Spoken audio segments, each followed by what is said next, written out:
there's some data, some psychology research on this phenomenon of how people's sort of beliefs about sexual openness tend to change over time. And I think there's something here about when you're very young and when you're looking for a partner, and you're just if you're a 20-year-old college student, you're not going to be the kind of person who's like, well, let's wait, let's get married, like let's be responsible here. Like if you're especially a 20-year-old guy, like I can't speak too much on the female end, but from a 20-year-old male perspective, it's like, let's just have some fun, like let's just get drunk and party and hook up. And it's just that sort of more traditional path is it's not so appealing at that age. But then once you do settle down and find someone and start thinking more about both your future and your child's future, then of course you start to switch over to a more traditional path. I think for a lot of reasons. One reason would be the sort of level of sexual availability in your environment. So if everyone around you holds very sort of traditional beliefs about sex and relationships, then you don't have to worry too much about your partner. You don't have to worry about yourself either, right? Like even if you happen to like sometimes have this urge to be unfaithful, if all of the women in your community are, religious or just traditional in their orientation, you can't even act on that desire. And of course, your wife can't either with anyone else. But if you live in a culture that promotes polyamory and open relationships, and every time you turn on the TV, it's an HBO drama about good-looking people cheating on each other, I think that over time can create, that can basically get you to worry a little bit more, maybe about your spouse, about yourself, about other people. There's this idea of mate poaching in evolutionary psychology research. And, something like, 80 to 90% of women have said that another man, like while they were in a relationship, another man has propositioned them and tried to get them to cheat with them. To cheat on their partner. And there's, and then from the other perspective, men, something like 50 to 60% of men have admitted to attempting to lure a woman away from her partner to cheat with them. So, and this is just what people are admitting to, right? So you would imagine that the actual numbers are probably a little higher. Yeah, and the implications for it are rather profound. As I think about you talking about these social norms and the polyamory, I'm struck by, I think there are a lot of people right now in a more traditional rural culture that have no concept that this is real. And I really didn't think polyamory was much more real than just like kids that would go to conferences or conventions or plushy things. I thought it was just like only extended to the very fringes of society. But actually, a guy that was a guest on the podcast at one point, friends with him on Facebook, I saw he switched his relationship from married to polyamorous. And then I started seeing him have photographs with him with a younger looking woman that looked a lot like his wife. They seemed to be really into polyamory, and then boom, she was gone. And you realize like the guy is sitting there saying, I thought we agreed to this, and the woman leaves, and you think, of course, this is unstable. This is like, we've known this for thousands of years.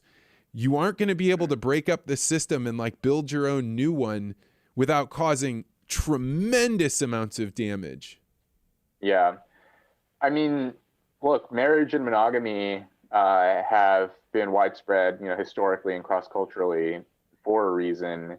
And, the thing is like, I'm assuming your friend is probably, a pretty well-to-do person, but the thing is like, so those kinds of relationship arrangements, the sort of novel or unusual arrangements, they might work sometimes for people who are, educated, they make money, they're sort of comfortable, they have a certain kind of personality profile, high on self-control and so on. They may be able to make those arrangements work. But if that kind of arrangement trickles down to people who don't have all of those assets, it will cause far more harm for them. People who are sort of less restrained or more impulsive, those kinds of situations are just much more volatile. And, if you look at some of the rates for, say, child abuse or child neglect, the rates of child abuse, for example, for children who live in arrangements other than their birth parents, it's far higher. The likelihood of a child, I've just read this data, revisited it, showing that children who live with a mother and her boyfriend, they're 8 times more likely to be abused than children who are raised by both of their birth parents, right, with their biological father in the home. And it's even worse for children whose mothers have different boyfriends, right? Like, basically a different guy in the house every week. What is the likelihood that all of those guys are going to be, upstanding citizens, right? I read a study recently, actually, along these lines, because I've been curious about this, based on my own experiences in foster care. Why is it that the data for them is so abysmal? So one example of this is that 3% of kids who are in foster care later go on to graduate from college. It's 3%. Nationwide, it's something like 30% of Americans, whereas for foster kids, it's just 3%, right? I looked into the data just based on socioeconomic status, and for kids in the bottom income quintile, so the bottom fifth, the rates of college graduation for them is 11%. So still lower than the average, but still way higher than foster kids. Now, one question is, okay, so foster kids, people in order to become foster parents have to meet a minimum economic threshold, right? You can't be poor and have foster kids. The state won't allow it. So all of these foster kids are not growing up in destitute, impoverished circumstances the way kids in the bottom income quintile might be. And yet, kids in the bottom income quintile are still doing better in terms of their education outcomes, in terms of likelihood of incarceration. What I found, this paper basically showing that kids who live in low socioeconomic conditions are no more likely than kids who are more affluent, from more affluent families, to be involved in criminal activities or delinquency or risky sexual behavior. But for kids who live in unpredictable environments, which is measured by things like how many partners the mother has had in the home, and how frequently the child moves to different residents in different locations, there was a massive effect of unpredictability on children's subsequent likelihood of getting involved in all these harmful behaviors.